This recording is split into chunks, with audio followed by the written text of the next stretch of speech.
Oh, hey there. So I have seen this over the years quite a bit where animals self-harm. And you're like, wild animals, you never hear a wild animal complaining about depression, okay? But animals in captivity certainly do. And they destroy things, including themselves, because they've got all this nervous energy and they can't do anything with it. And birds will pluck their feathers off. They just sit there, they have nothing else to do, and they just sit there and pluck their own feathers off until they have patches of missing feathers, or they only have patches of feathers left. I've seen dogs where they chew off fur. I saw a dog recently that chewed off the bottom part of his tail. You're like, how bored do you have to be to chew off the bottom part of your tail? Like, if you looked at me and I was like, oh, yeah, I ate these two fingers off to the knuckles because I was just bored, you're like, you don't have enough to do. Now, here is my observation, okay, which has a lot of holes in it, but I still think there's something to it. I think that in our society, we keep kids in the house for too long. I don't have a good solution for this. I'm just saying that throughout history, once a child reaches puberty, they're like, you are now a man or a woman, and you need to go off into the world. You need to start earning your own living. You need to take care of your family. You need to be a man, right? And there's a rite of passage that lets them know, like, now I'm a man, I'm not a child anymore. And all of society acknowledges that and goes, yep, you're a man. I think ours is about 6 or 10 years too late, if you want to know the truth. And so we have all these kids at home, these teenagers at home, and we're trying to control them, and really, they want independence, which is perfectly normal. The Bible says a man will leave his father and mother and cleave to his wife. That's what it says.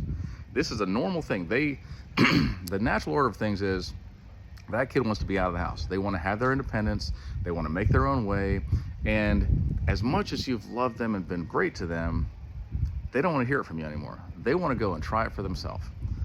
And I did that. And I think most of us did that to some degree, unless you had like the most perfect, perfect storm of parents and kids. I think most of us had a difficult time in those years.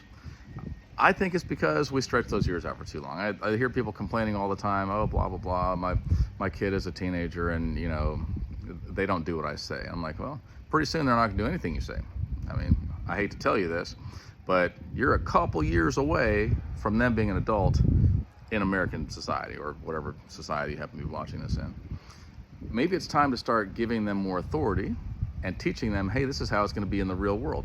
Teaching them real life skills and giving them some room to make some mistakes while you still have them there with you.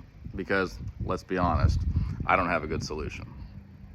I'm just saying, maybe what they need is not more restrictions. Maybe what they need is a little bit more authority, a little bit more, you get to take control of your own life. You see these kids that like start a business when they're 14 and they're mowing lawns and all this stuff, and later on you're like, that person's a business owner. Here's another thing that I've noticed.